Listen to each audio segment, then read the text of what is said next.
Assalamu alaikum. Good afternoon, everyone. Welcome to the World Health Day celebrations with Prime Digital and the entire Prime Healthcare Group. We welcome you to this program that we will conduct with a panel of experts regarding all your questions and concerns and a brief discussion over some important topics related to the human heart. It is an honor to be here with a great expertise. We have a lot of good clinicians today on board with us. Uh, you will have an opportunity to go on our live Facebook and YouTube pages, and you can ask questions if you have any concerns. Without further ado, I would like to now introduce my panel experts. I would start with my senior consultant, interventional cardiologist, Dr. Sundar Kumar, who has decades of experience in cardiology.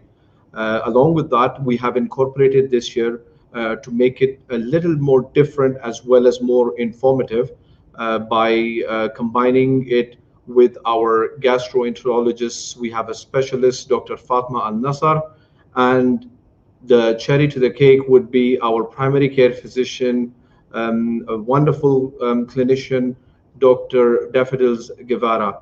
So I welcome all of you, dear doctors, and I would like to ask you, how do you feel today on this occasion of World Heart Day? Dr. Sundar, we can start with you. Welcome to the program, sir. Yeah, good afternoon. As you rightly said, it's a very special day for us. It's a day where we medical community try to interact more with the public and try to increase the awareness of this biggest killer. So I think it's a day where we can interact with them directly and try to solve their questions, whatever they have. So I think it's a good forum to discuss on. Thank you, Dr. Sundar. Dr. Fatma, uh, welcome to the program, Doctor.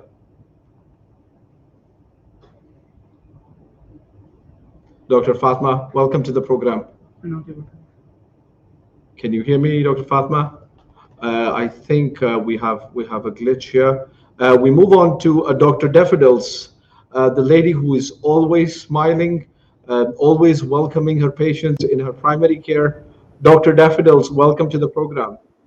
Thank you, Dr. Hamad, and a very good afternoon to everyone listening in and viewing us here today.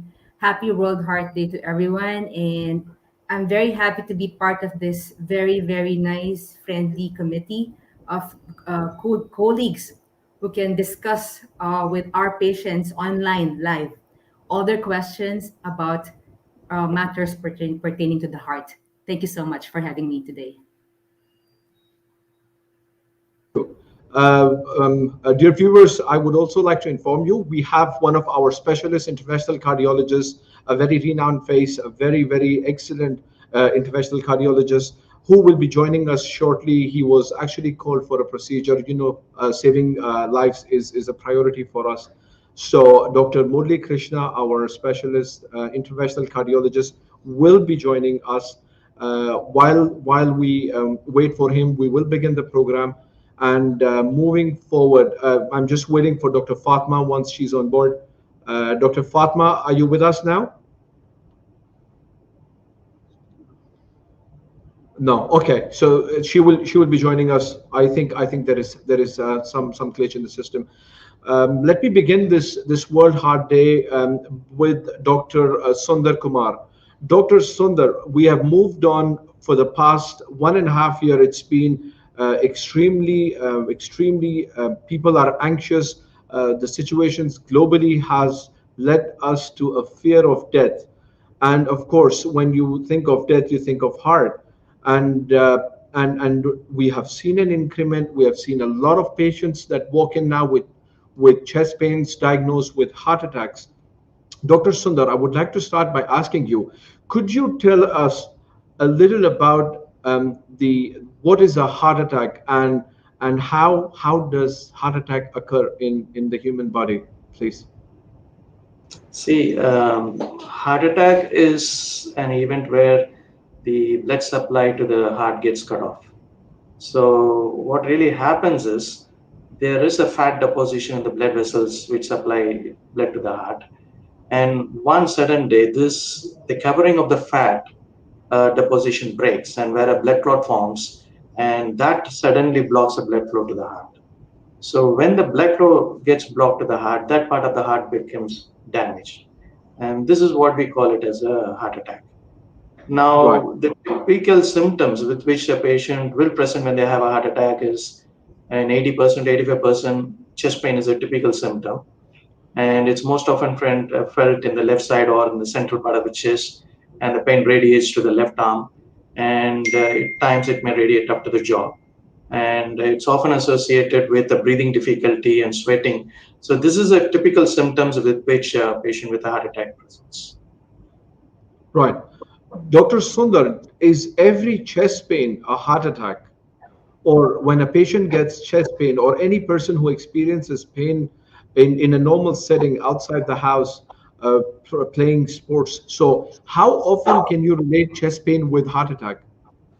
No, not all chest pains are due to heart attack. Like when you see the chest, you have a number of structures in that. You have the skin, you have the bone, you have the heart, and then you have the foot pipes, and you have the lungs. So the pain can come from any of these structures. So not all chest pain is because of heart attack. But then what is important for us to understand is of all these causes for chest pain, the most important is whether this pain is related to the heart or not, because that is the one which behaves very badly and can be quite at times even fatal to the patient. So, although the chest pain could be of multiple reasons, what we need to rule out is whether this pain is due to the heart or not. Right. Uh, we have heard that a lot of people who complain of chest pain, they have a history of some sort of gastric gastritis or peptic ulcer disease or dyspepsia, which is hyperacidity. I would like to ask Dr. Fatma. I know that this is one of the most. Dr. Fatma is not with us. Dr. Fatma is no, she's not with us. So we will save this question for her. But I would also like to ask Dr. Daffodils. I know for a fact that the one of the most difficult places to be is in a primary care setting. It is just a regular day, a normal working hour, and a patient walks in. Chest pain is a very common complaint. We all know that. Dr. Daffodils, I am very sure that this could be a very challenging task for you to initiate and think about cardiac pain for a chest pain. If someone just walks in and says chest pain, it becomes very difficult for you because you are the primary physician. So, how is your experience and what do you think about such chest pains? What would you like to say? See, Dr. Hamad, the problem and the challenge in my practice on a daily basis is to differentiate between chest pain of non-life threatening causes like heartburn, reflux, hyperacidity, versus the chest pain of life threatening causes like chest pain because of a heart attack. Now, the role of a GP or any primary care physician for that matter is to differentiate between life threatening causes and non life threatening causes. And that is the challenge I'm talking about. Because apparently, the symptoms of gastritis versus heart attack can be the same. So, the role of the primary care physician is to ensure and differentiate between the two. And that will matter, for the patients. It's a matter of life and death. Course, of course. I know you see a lot of chest pain and you are at a junction between the cardiologist. So it is the primary care which has to send these patients forward. I would ask Dr. Sundar again. Dr. Sundar, um, do you think there are any certain definitive ways to prevent heart attacks? Prevention is the key. I mean, you have two aspects in this. One is when a patient has a heart attack, how do you initiate the treatment? What do you do? How do you do it very fast and then reduce the damage to the heart? That is one aspect. The other is prevention. Of course, prevention is should be the main focus. And as I told you, the heart attack basically occurs because of the fat deposition in the blood vessels in the heart.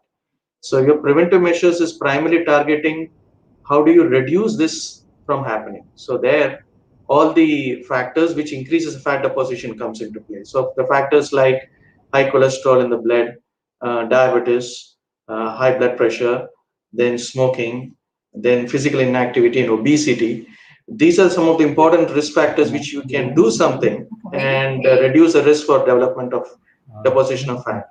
And there are some other risk factors which is not in your hand, like old age, more fat deposits. And there are some genetic predispositions where people are more prone to develop this. So I think definitely if you take some preventive steps in reducing these risk factors, nearly 80% of the patients can be prevented from developing a heart attack. Right, right. Uh, Dr. Daffodils, as a primary physician, do you have any? Do you have like? Do you wear your thinking hat? Is it? Are you using your thinking hat? Of course. I mean, when you receive a patient who is a high risk or a diabetic, is there a different approach for you to assess these patients in your primary care setting? Yeah, actually, a very keen clinical eye is very important here.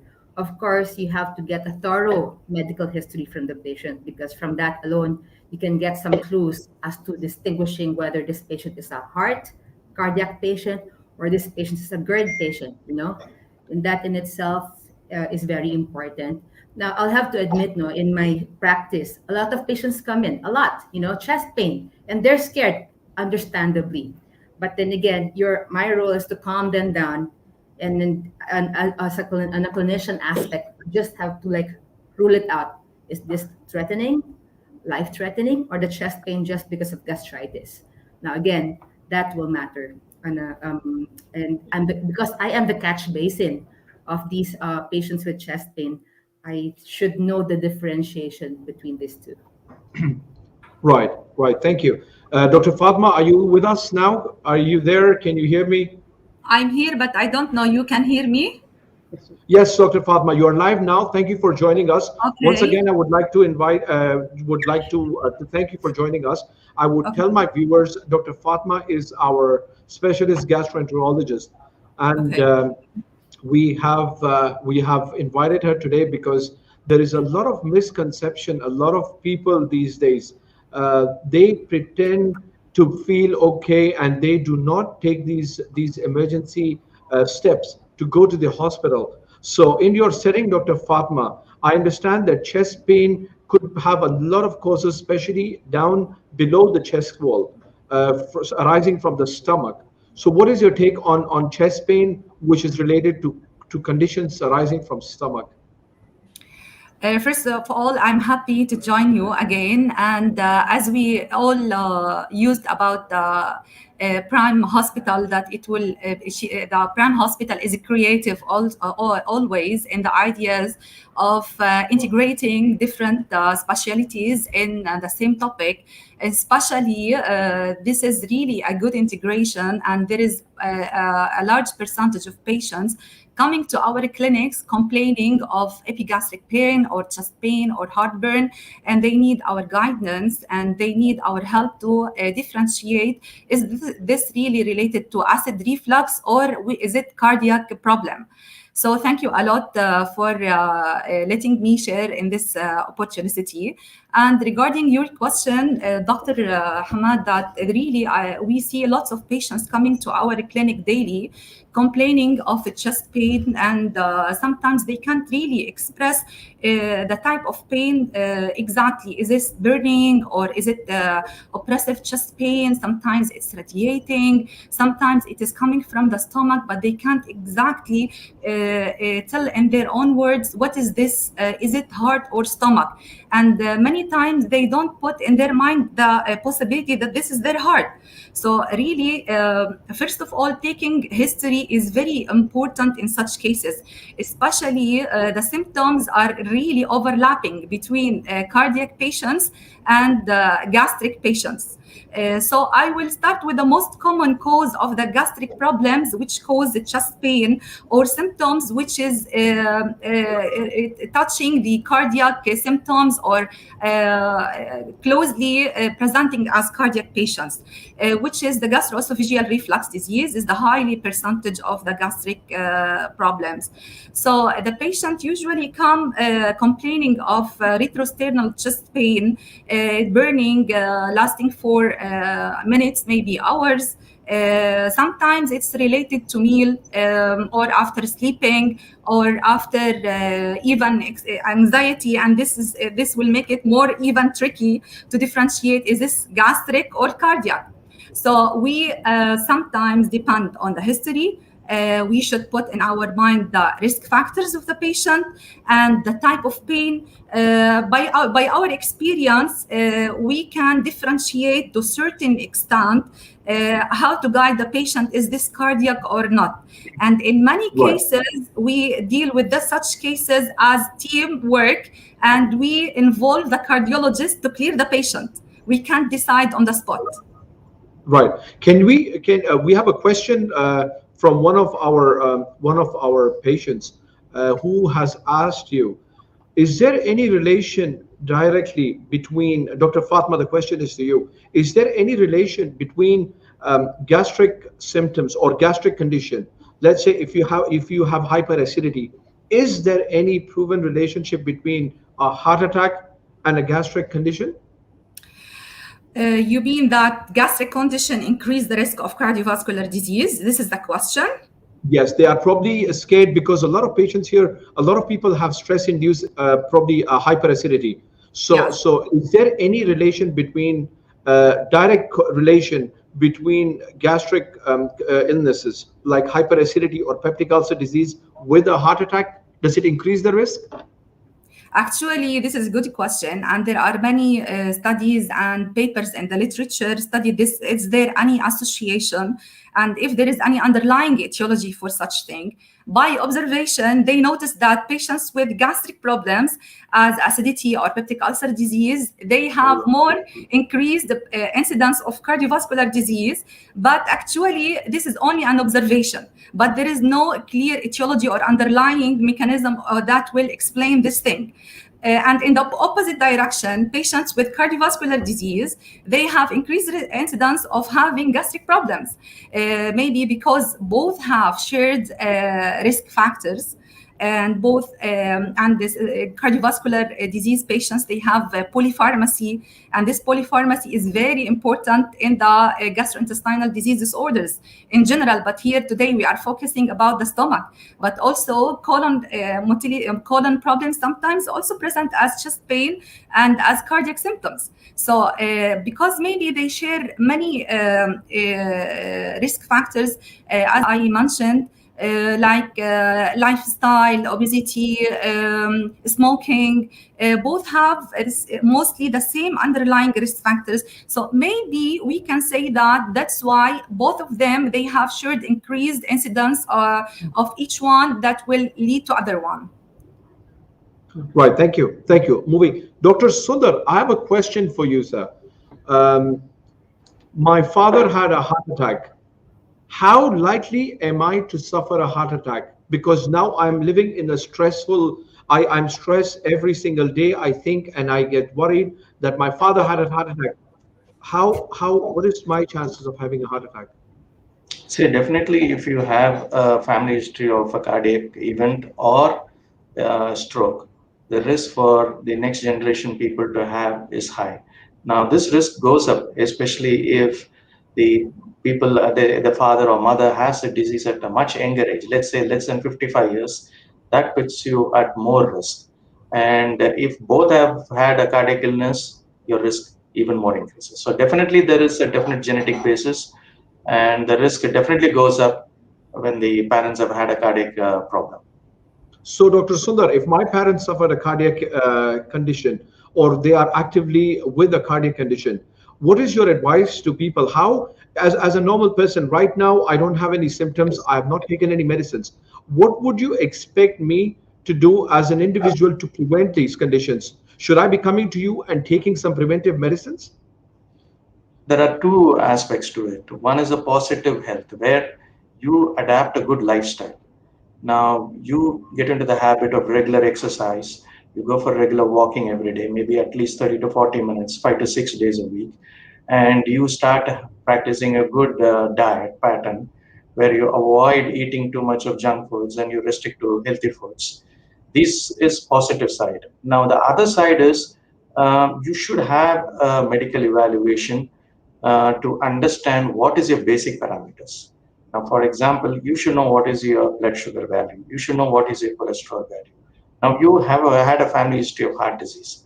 Now, basically, maybe it's because of the high cholesterol, familial hypercholesteremia in your family would have put your father to have had a risk of heart disease, and that also may be affecting you. So only when you do a basic workup, come to the doctor, meet them, do a basic blood test to understand what is your sugar value, what is your cholesterol value, and see what is your blood pressure. And then you will know whether you are any risk parameters which you can do something. And of course, smoking. In case it is there, definitely add up much more to your risk factors. For example, we often say a smoker lives less by at least 3 years compared to a non-smoker. And when they have other risk factors like diabetes or hypertension, this may even decrease their lifespan about 10 to 15 years. So I think it's the lifestyle modification, one, and number two, you should have an evaluation to understand whether you have any risk factors for developing these problems. Daffodils, I have a question for you. I am a person who is anxious. I get stressed out. I live in a society where my life is very sedentary. And I come to you. As a primary care physician, I do get chest pains. And now I just want a prescription for you. How would you deal with a patient like me? What is your message to a person who just comes in, walks into your primary care and tells you, Doctor, I don't have time. I'm a busy person. Give me some medicines and I want to go. Okay. Actually, I've got lots of patients who come in with the same issue on a daily basis. I think this pandemic has caused a lot of stress for everyone today in this world. So a lot of patients nowadays come with no other symptoms except stress. They come to me that I cannot sleep, doc. I'm having severe chest tightness. I cannot concentrate at work, doc. I always think about my job, my family back home. I'm worried about I might get COVID, in the future, in the next days to come. You have to give me some pills to make me sleep. You have to help me, doc, help me release this stress. I tell them that, see, at the end of the day, all of us are stressed, but I've always told that you have to understand three key issues here. One is you have to have the correct coping mechanism for stress. See, that's very important. Stress is there, I tell them, but you have to know how to cope with all the stresses in the world today. So I tell them to go into like regular exercise. I tell them exercise helps. Number two, I tell them to go into proper diet because sometimes the right kind of food can actually decrease your stress. Number three is I tell them to go into different kinds of complementary activities like yoga, going to the beach, attending some physical classes in the gym.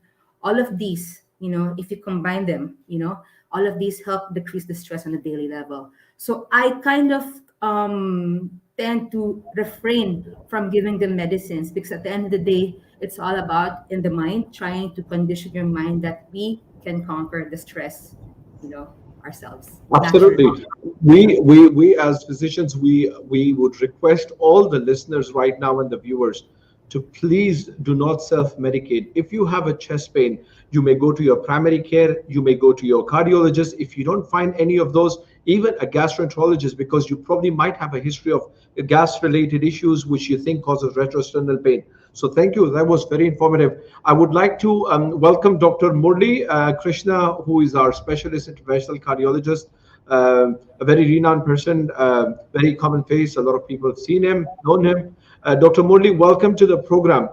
Thank you. With you, I would sorry for the delay. Thank you, Dr. Murli.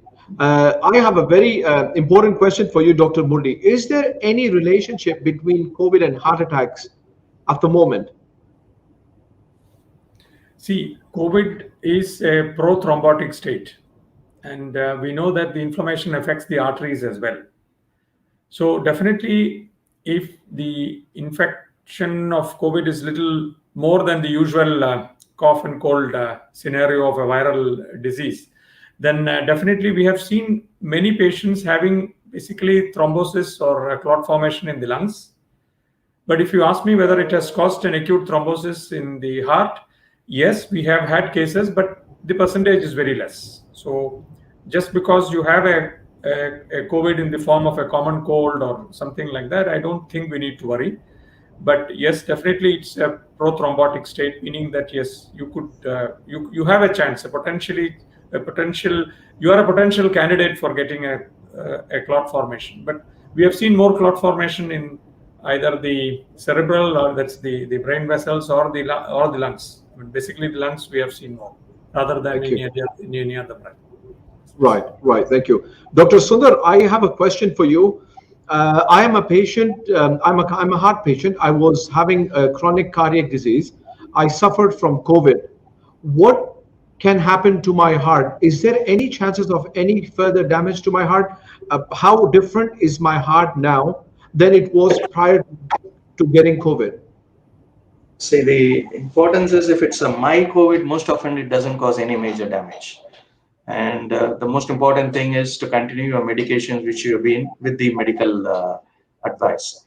Now, if it is a severe COVID, definitely any severe infection can affect the heart. For example, if the infection has led on to a fall in blood pressure, definitely it can lead on to worsening of his cardiac condition. Apart from that, as Dr. Murli also was saying, COVID by itself can cause increased blood clot formation. So that blood clot formation, if it happens in the blood vessels in the heart, it can worsen the cardiac condition. And lastly, at times the heart muscles can get a little bit weakened due to COVID.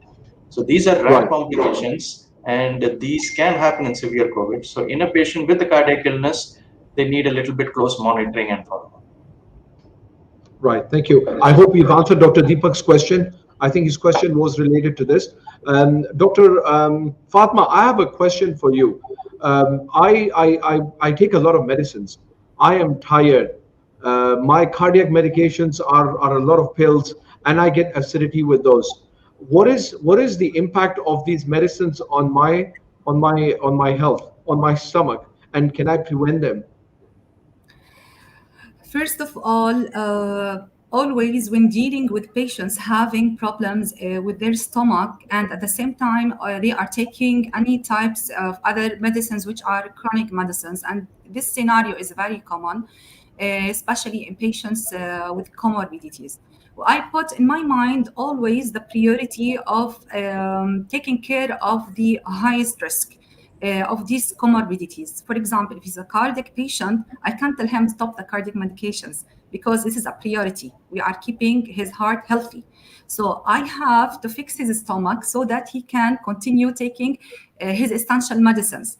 Taking care of the stomach start with the daily lifestyle, and I will give him tips and tricks how to eat, what to choose to eat daily, how to keep symptoms under control. Second, I will assess his stomach. Is it healthy? Is there any problem in the wall of the stomach that cause chronic inflammation of the stomach and make the stomach upset? It cannot accept any medicines that he has to take daily, and treat this. If the patient already we crossed and did these two steps, many patients actually, even after following these things, they still have support. And we support them with some sorts of gastric protection with some sorts of medicines. These medicines targeting the acidity of the stomach to lower down the acidity of the stomachs. There are many classes, and many patients are kept on such types of medicines for a long time, just as prophylactic and precaution. Prophylaxis and precaution for them not to go for any sort of problems like peptic ulcer disease or intolerable reflux disease. Thank you. We have a question from one of our viewers, Ms. Deepika. She's asked, Dr. Murli, the question is to you. She says, I was exercising and then I started feeling this pressure and discomfort in my chest. Is that a heart attack? See, the feeling of pressure sensation when you exercise, yes, it could be a sign of angina pectoris, but then we need to see the patient as a whole. We need to see whether this particular person has any risk factors, whether it's under control, whether she has a family history of heart disease, whether she has other habits like smoking and all that. And if all that is positive, with a typical symptom of exertional chest discomfort, then definitely she needs to evaluate further. The same symptom can also happen with gastric issues like gastroesophageal reflux disease as well. And also, if you are under stress, that also can give you a lot of vague symptoms like pressure sensations in the throat, feeling of something sitting on the throat, like a heavy feeling. All that can happen. But we have to see the patient as a whole to decide whether the symptom is significant and needs further cardiac evaluation. Right. Dr. Sundar, we have a viewer here who's asked the question. And even though the question might sound a bit tricky, but it is actually becoming reality where even ourselves, we have seen that a lot of healthy people are getting heart attacks. And when I say healthy, as in the patient, the friends or the family will tell us, no, he doesn't smoke, he exercises, he's having a very good diet. So what is your take on this healthy people having heart attacks? This is a growing concern now. Yeah, I mean, what you said is right. I mean, there are, you often read in the media also of case reports of people who have had a very healthy lifestyle in terms of diet and activity and still landing in with cardiac issues. Now, there are two issues in this. Now, one is, right, they have had a healthy lifestyle, and whether they have had a basic evaluation of medical evaluation to see what was their basic parameters is also important. Sometimes these high cholesterol and all will never show up until you go do a blood test and see what it is. And that can primarily present as a heart attack as a first symptom. So I think it's also important that they do a periodic evaluation to understand what it is. That is, I think that's very, very important. And also, apart from the heart attack, where we are talking about the blockage in the blood vessels in the heart, there are other conditions where you can have sudden cardiac problems, where you can have a heart attack or something, where it's primarily to deal with the heart muscles and electrical problems relating to the heart. Now, these again could be picked up only when you do a medical evaluation. I think that's where it's very important that everyone should have a basic evaluation to understand what is their basic values and in terms of blood parameters and a basic ECG and a basic consultation to know if everything is okay or not. Right. Thank you. Question, Dr. Daffodils. I have a question for you. We have seen a lot of people going through COVID, and they have recovered now, and it's been months. Are you seeing a rise in chest pain with these patients who have had COVID? And if you did, in your practice, how often have you sent them to the cardiologist? Thank you, Doc. Actually, COVID can give rise to a lot of stressful situations. I've had a lot of COVID patients who are more stressed after COVID than before COVID. They become more anxious with any small medical issue that comes up, and it happens more and more nowadays. So you end up with patients complaining to me, Doc, I think I have chest pain. Is this still related to COVID?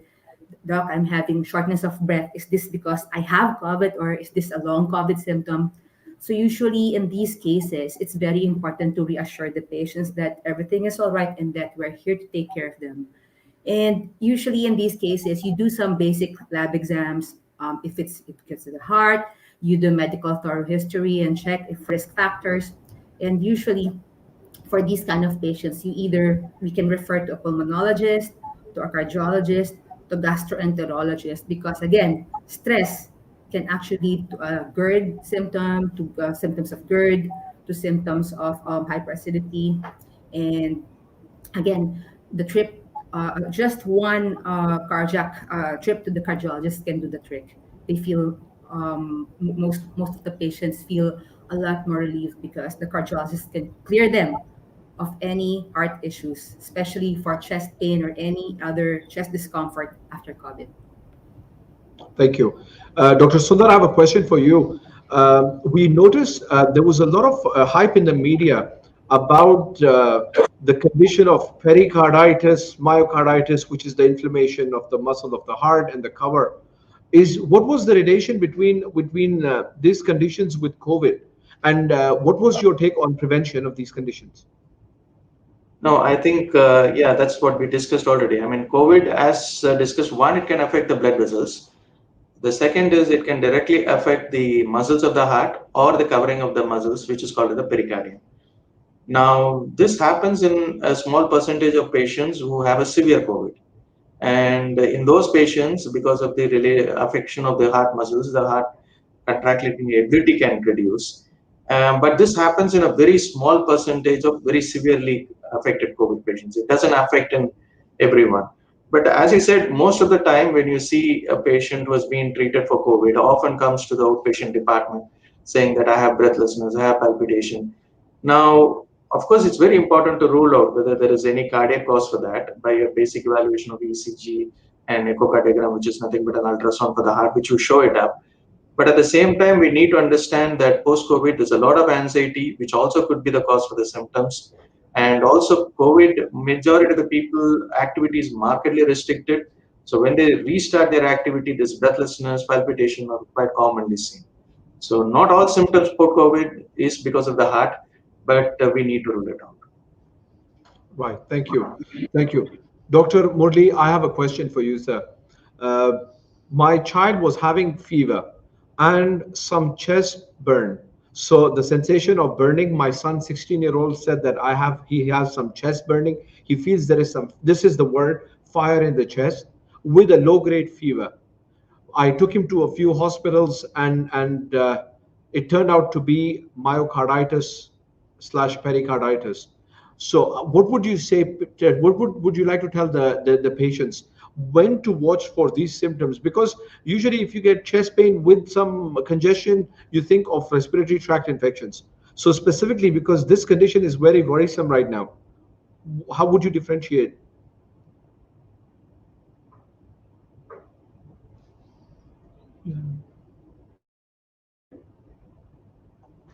Dr. Murli, I can't hear you. Sorry. Yes. Any viral fevers, any kind of fever can affect the serosa. The serosa is the covering of our organs. Basically, the main coverings for our organs, which are very superficial, are one is the lungs and the other is for the heart, the pericardium and the pleura. Now, any viral fever can cause this inflammatory pathology in this pleura or pericardium, which are the coverings for the lungs and the heart, respectively. Now, when you get a inflammation of this covering, it can also sometimes affect the parenchyma or the organ itself. So, if in the heart, it affects the muscle of the heart, and it can become a perimyocarditis. That is affection of both the heart muscle as well as the covering of the heart. So, many times it just goes off as a transient phenomenon, and it just needs close monitoring only. Because it's rare for the myocarditis to cause a severe heart pumping function abnormality and a heart failure. But proper treatment includes the treatment of the basic cause, which is the treatment of the fever, the viral fever, and then, of course, close monitoring of the cardiac status with an echocardiogram. And if it doesn't show much of an abnormality of the ECG in the form of a conduction system abnormality, or if the echo shows a normal heart function, then it's just a close monitoring and a periodic review, which would suffice. Only if the heart function shows a significant decrease, then we need to be on medications. Right. Thank you. Question, Dr. Daffodils. Patients who complain of sudden onset of increase in their heart rate. So, as a primary care physician, when would you be alarmed, and when should the patient be alarmed rather than walking into a primary care to go straight to the emergency and see a cardiologist? Unfortunately, no, patients don't really know the difference between an alarming chest pain or a mild chest pain. Sometimes heart attack, would come basically as very mild chest pain. So patient comes to the clinic complaining of very mild chest pain, only to find out that we have an impending heart attack in the process. So it's very important that once a patient comes into the clinic, clearly we have to have a quick decision as to whether we consider this patient as an emergency or a non-emergency. Because really, sometimes it can be tricky. A patient with a true heart attack can come in with very mild symptoms. A patient with a severe gastric attack can come in with very severe chest pain. Again, the decision to actually differentiate between the two should be happening quickly in the primary care setting. Absolutely, absolutely. Dr. Fatma, a question for you.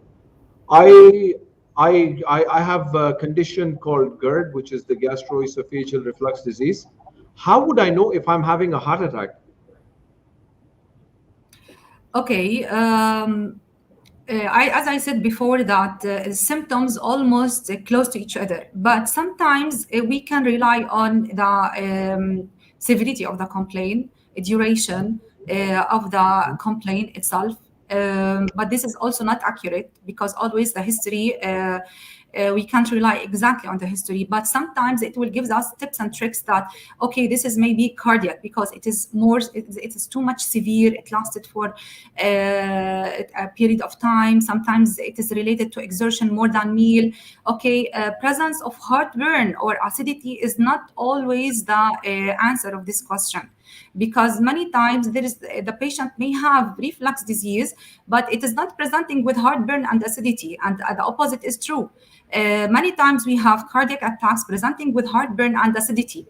So the differentiation is really tricky, and that's why we will say that's why we are alive today, to give all the audience take home message that don't underestimate any symptoms of chest pain or heartburn or acidity, because it's not always your heart and it's not always your stomach. So even as a physician, we sometimes go in both evaluation at the same time to make sure, yes, this is your stomach or not. I will rely on the clinical assessment, and I will rely to response of treatment, and on the card sometimes I will rely on cardiology assessment.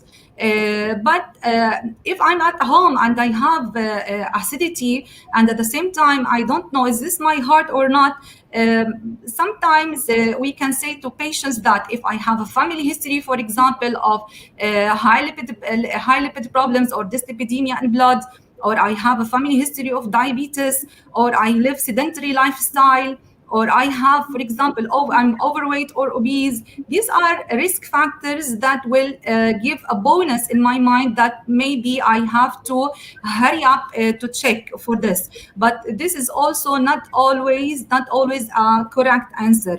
So differentiating between both, sometimes it's easy and simple if the symptoms are not too much severe, like for example simple regurgitation or reflux after fatty food or spicy food. This is simple and easy to tell that this is reflux and acidity.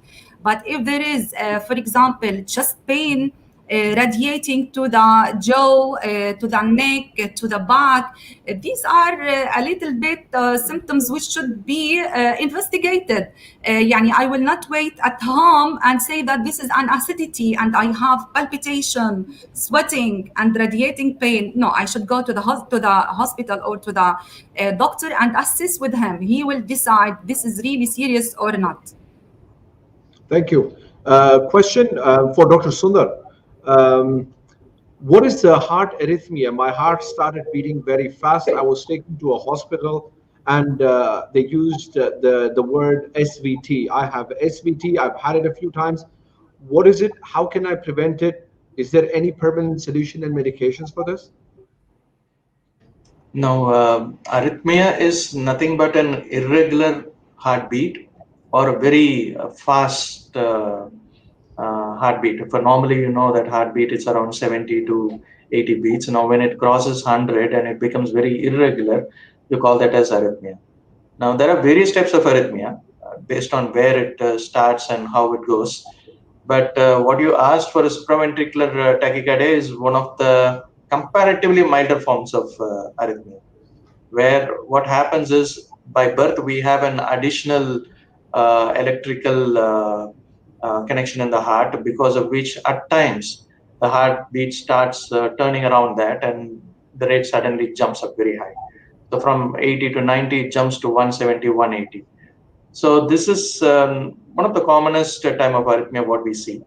And many people who have had a few episodes continuously do take some measures by themselves to try to stop it, like inducing vomiting or something.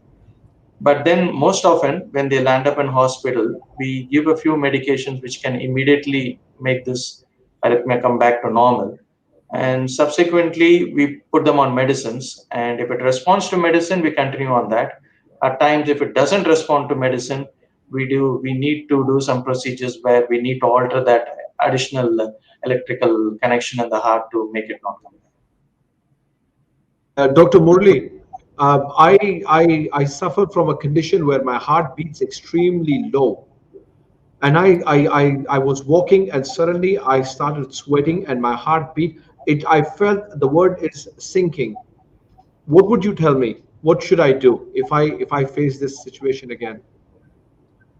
No, a slow heartbeat can be due to several reasons, but usually a slow heartbeat which causes symptoms like what you described, like dizziness, sweating, and all, should be taken with a little bit of seriousness, and immediately he should go to a clinic or an emergency setting and do an ECG and see what's happening. Many times it could be transient, meaning that by the time he reaches the clinic or the hospital, nothing may show in the ECG and he would be normal. So if such a situation happens, then he needs further investigations, including a prolonged monitoring of his heartbeat, which is called Holter monitoring, and also an ECG, of course, an echocardiography, and maybe a stress test to know the response of the heart to exercise, whether the heart is able to respond in a proper way, appropriate way. It's called the assessment of the chronotropic response. So whether the heart is able to increase its heartbeat when you exert. So all these parameters have to be assessed if nothing is visualized in the ECG. And many times this Holter monitor, wherein we connect the Holter for up to 2 weeks to 3 weeks, that usually picks up abnormalities of heart rhythm, which can then be treated accordingly. Thank you. Yeah.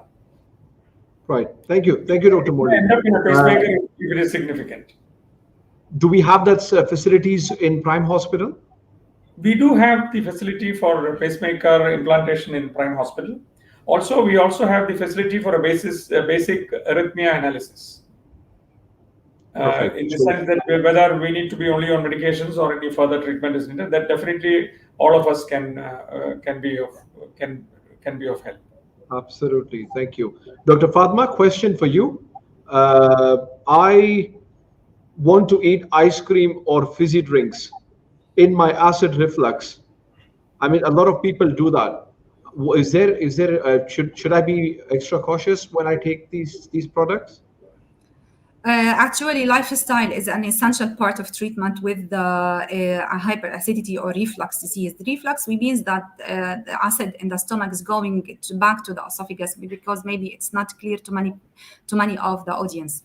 So lifestyle is an essential part, and usually I spend too much time just explaining to the patient what they should eat and what they should not eat, the amount, the time of when they have to have their meals. It is very essential. It will help them to be less dependent on medications. So it's fizzy drinks or steamed drinks.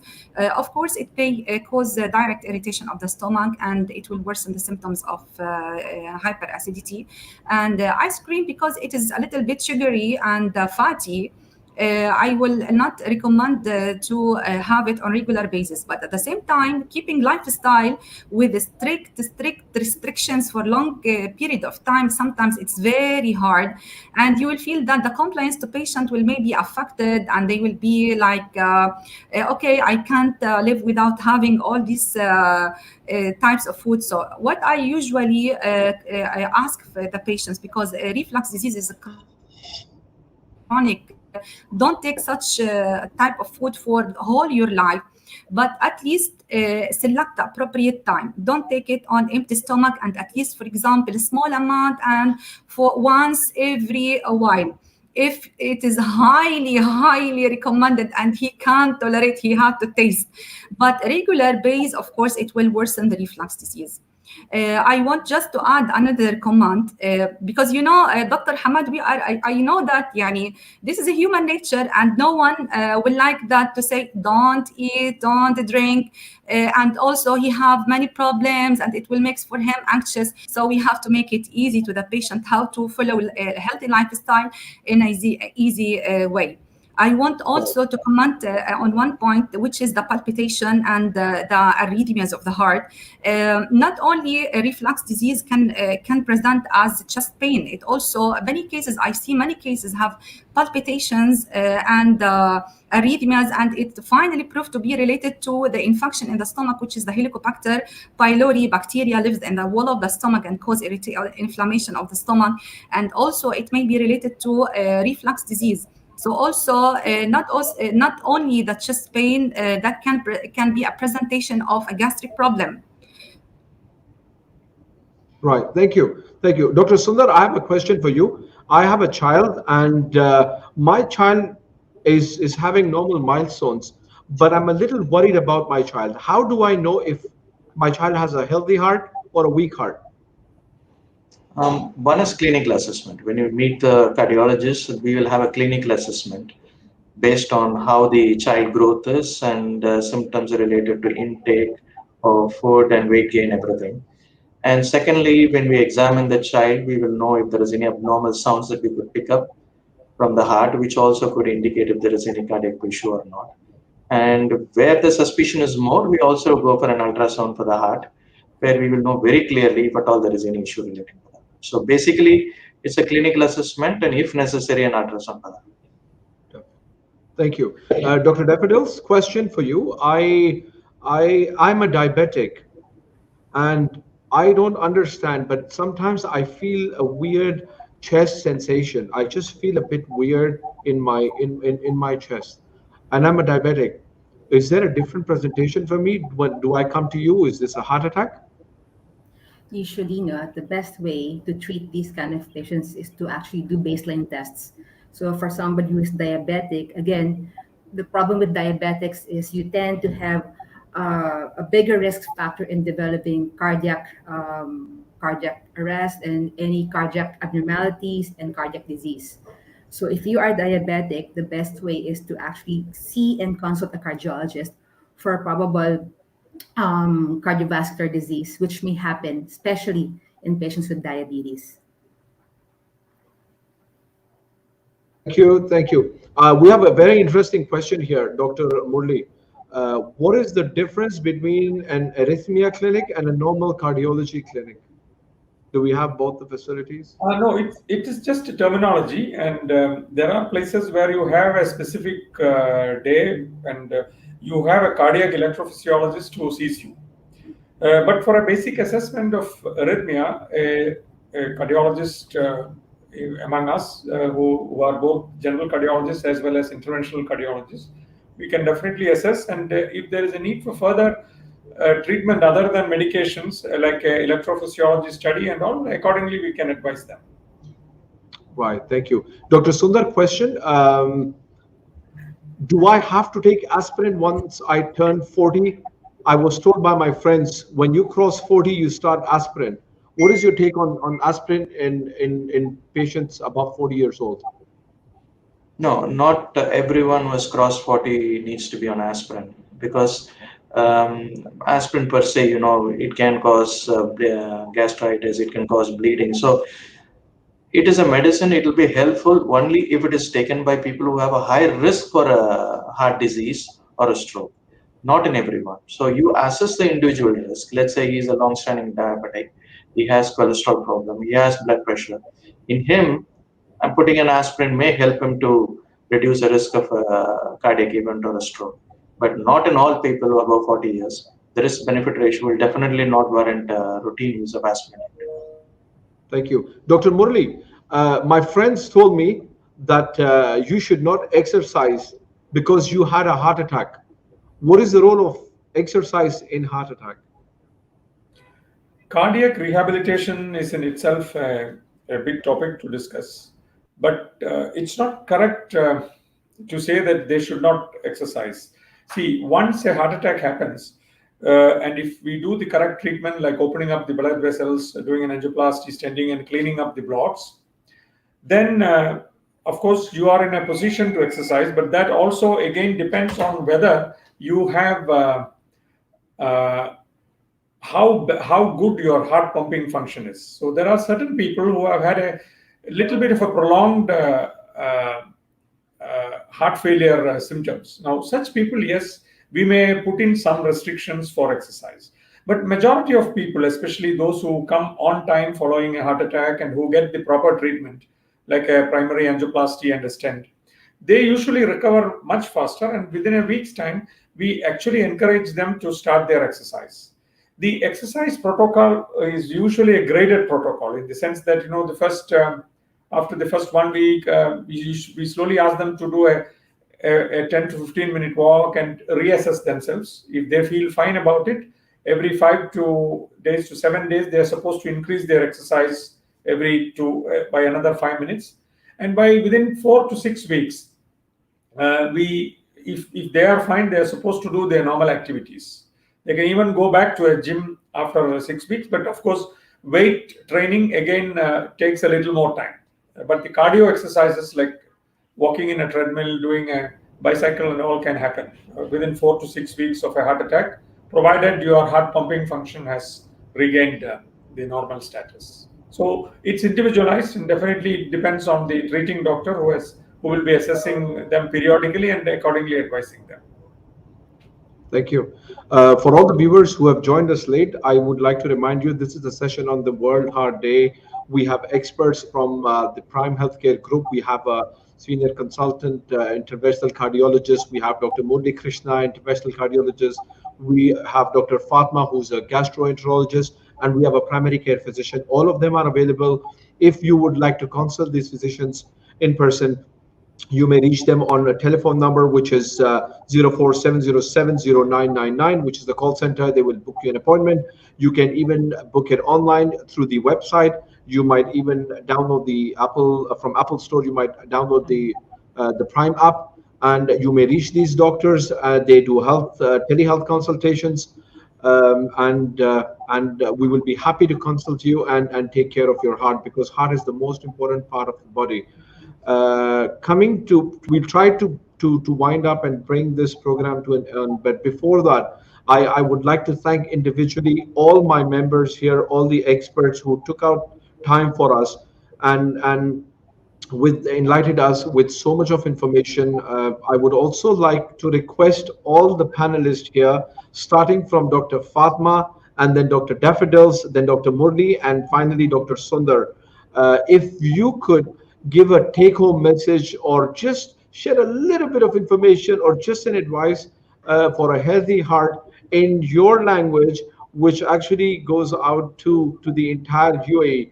So we have it's a multinational city. It's we have a lot of nationalities, all the languages. So if you could do that, Dr. Fatma, we'll start with you. I can't hear you, Dr. Fatma. I think you're on mute. I think Arabic would be the best language. You want me to speak in Arabic? Yes, there are a lot of Arabic. We have Arabic speaking native viewers right now. So please. Okay.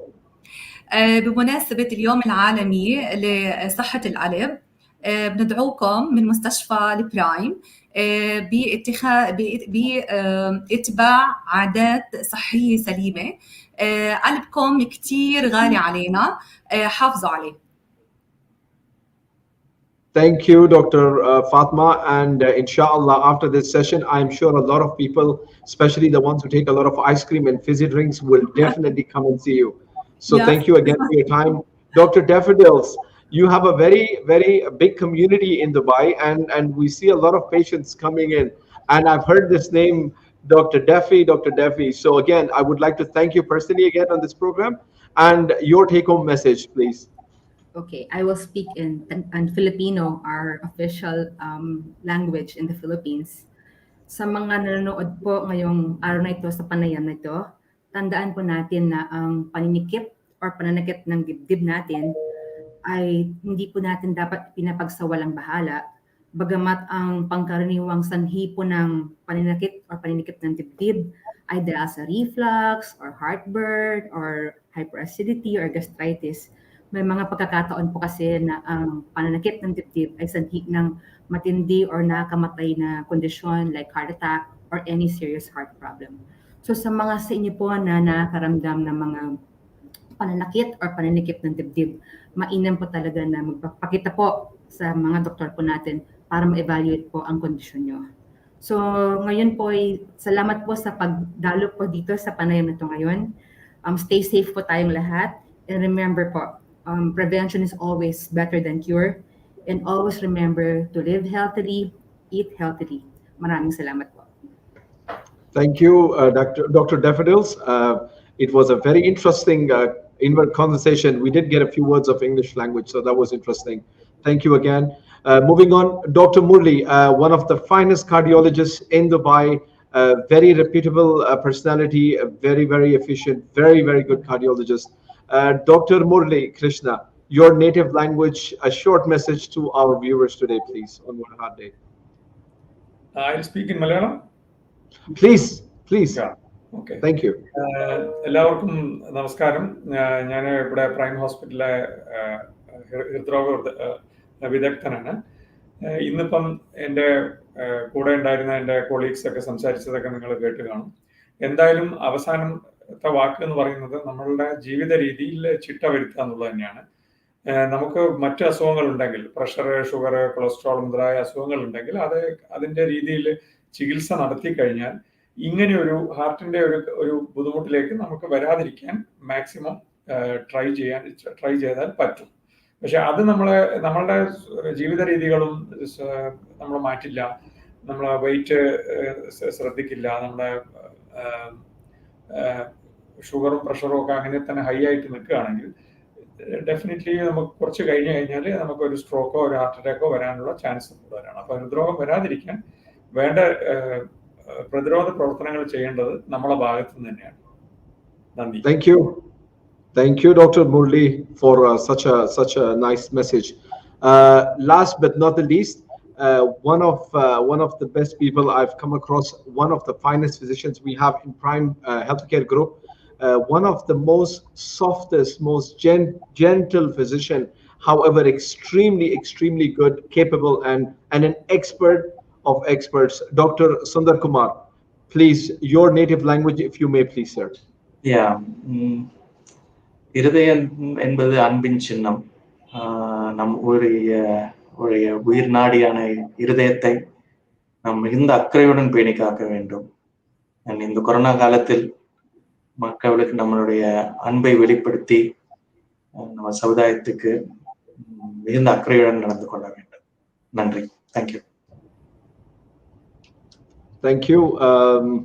And finally, I would like to say a few words to हमारे जितने भी प्यारे prime group के loyal customers और patients हैं, मैं उन सबको यही कहूँगा कि वर्ल्ड हार्ट डे पे अपना भी ख्याल रखें, अपने साथ वालों का भी ख्याल रखें. दिल बहुत ज़रूरी है और इस दिल का बहुत ख्याल रखें. और हमारे फैसिलिटीज़ सब कुछ है हमारे पास, हॉस्पिटल्स में, क्लिनिक्स में हमारे फिजिशियंस बहुत काबिल हैं और बहुत माने जाने फिजिशियंस हैं हमारे पास जो अपने फन में बहुत माहिर है. और अगर आपको या आपके फैमिली को कंसल्टेशन चाहिए तो आपको मैंने बता दिया है किस तरह हमसे आप कांटेक्ट कर सकते हैं. Just take care of yourself. And my final message to everyone, after such a lovely panel of experts, there is nothing left for me, but I would like to thank everyone again. I would like to thank our patron Dr. Jamil for running this organization, this healthcare group, and reaching everywhere. Prime Digital is an entity of its own, working under Prime Healthcare Group. There is a phenomenal job being done by the same. Prime Digital has been arranging such lectures for the community. We would like to thank each and every member on screen, behind the screen. I would like to thank the clinic administrators. I would like to thank our hospital GM, Mr. Rai. I would like to thank all the physicians in Prime Healthcare Group for being part of such a great organization. I wish everyone a very good heart and a healthy heart, and inshallah May Allah bless us all. And this is we will keep doing this, and inshallah we'll meet again probably on another topic. And do let us know. Please send us your feedback. We will be happy to improve ourselves and bring on other experts. If you have any suggestions, do send us the names of those experts, and we will send them. We'll bring them on live onto you. Finally, Prime Healthcare Group is all about personalized care. Personally, take care of yourself and have a lovely day, everyone. Thank you for joining us today.